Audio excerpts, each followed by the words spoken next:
നടൻ, സംവിധായകൻ, തിരക്കഥാകൃത്ത് എന്നീ നിലകളിലെല്ലാം മലയാള സിനിമയിൽ തിളങ്ങുന്ന കയ്യൊപ്പ് ചാർത്തിയ ഒരു പ്രതിഭാശാലിയായിരുന്നു ശ്രീനിവാസൻ.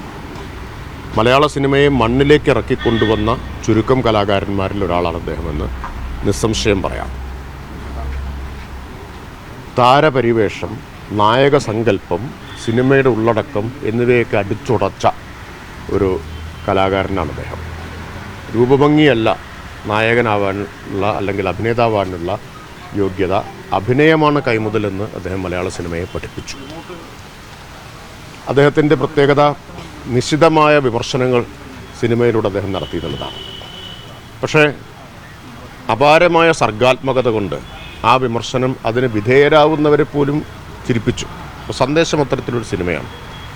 ഇടതുപക്ഷ രാഷ്ട്രീയത്തെ അരാഷ്ട്രീയമായൊരു വീക്ഷണകോണിൽ നിന്ന് ശക്തമായി നിർദ്ദയമായിട്ട് വിമർശിക്കുന്നൊരു സിനിമയാണ്. പക്ഷെ ഞങ്ങളെല്ലാം അത് കണ്ട് ചിരിക്കുകയും ആസ്വദിക്കുകയും ചെയ്തിട്ടുള്ളവരാണ്. പോളണ്ടിനെ കുറിച്ചൊരു അക്ഷരം മിണ്ടിപ്പോകരുത് എന്നത് ഒരു അരാഷ്ട്രീയ വിമർശനമാണ് യഥാർത്ഥത്തിൽ ഇടതുപക്ഷത്തിനെതിരെ. പക്ഷേ അത് ഈ ശ്രീനിവാസൻ്റെ സർഗാത്മകത കൊണ്ട് അത് ഇടതുപക്ഷക്കാരെയും ചിരിപ്പിക്കുന്നു എന്നതാണ് പ്രത്യേകത. ഈ വിമർശനം അധിക്ഷേപമാവില്ല, കടുത്ത വിമർശനമായിരിക്കും, പക്ഷെ ഒരിക്കലും അധിക്ഷേപമാവില്ല. അത് അസാമാന്യ പ്രതിഭയുള്ളവർക്ക് മാത്രമേ കഴിയുന്നത്. അല്ലാത്തവർ വിമർശനമെന്ന വ്യാജേന അധിക്ഷേപിക്കുകയാണ് പലപ്പോഴും ചെയ്യുക.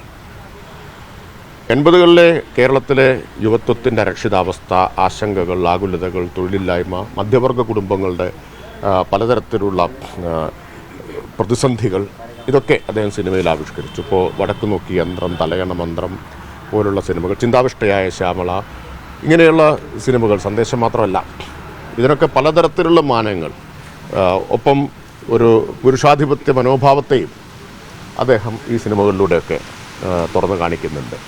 അപ്പോൾ ആ അർത്ഥത്തിൽ സാഹിത്യത്തിൽ നർമ്മം കൊണ്ട് സഞ്ജയനും VKനും എന്താണോ ചെയ്തത് അത് മലയാള സിനിമയിൽ ശ്രീനിവാസൻ ചെയ്തു എന്ന് പറഞ്ഞാൽ അതിശയോക്തിയാവുമെന്ന് തോന്നുന്നില്ല.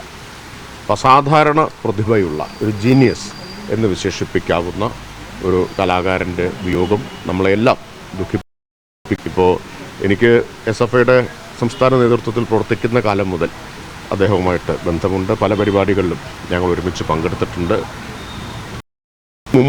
വളരെ മുമ്പൊരിക്കൽ കോളേജ് പഠിക്കുന്ന കാലത്ത് ശ്രീനിവാസനെ ഇൻ്റർവ്യൂ കോളേജ് മാഗസിന് വേണ്ടി. പക്ഷെ അന്ന് എനിക്കൊരു വിഷമമുള്ള അനുഭവം ഉണ്ടായത്. കാരണം അത് ഒന്നും സംസാരിക്കാൻ കൂട്ടാക്കിയില്ല. അല്പം പരിഭവത്തോടെ ആണ് ഞങ്ങൾ കുട്ടികളുമാണല്ലോ, പരിഭവത്തോടെയാണ് അവിടുന്ന് ഇറങ്ങി വന്നത്.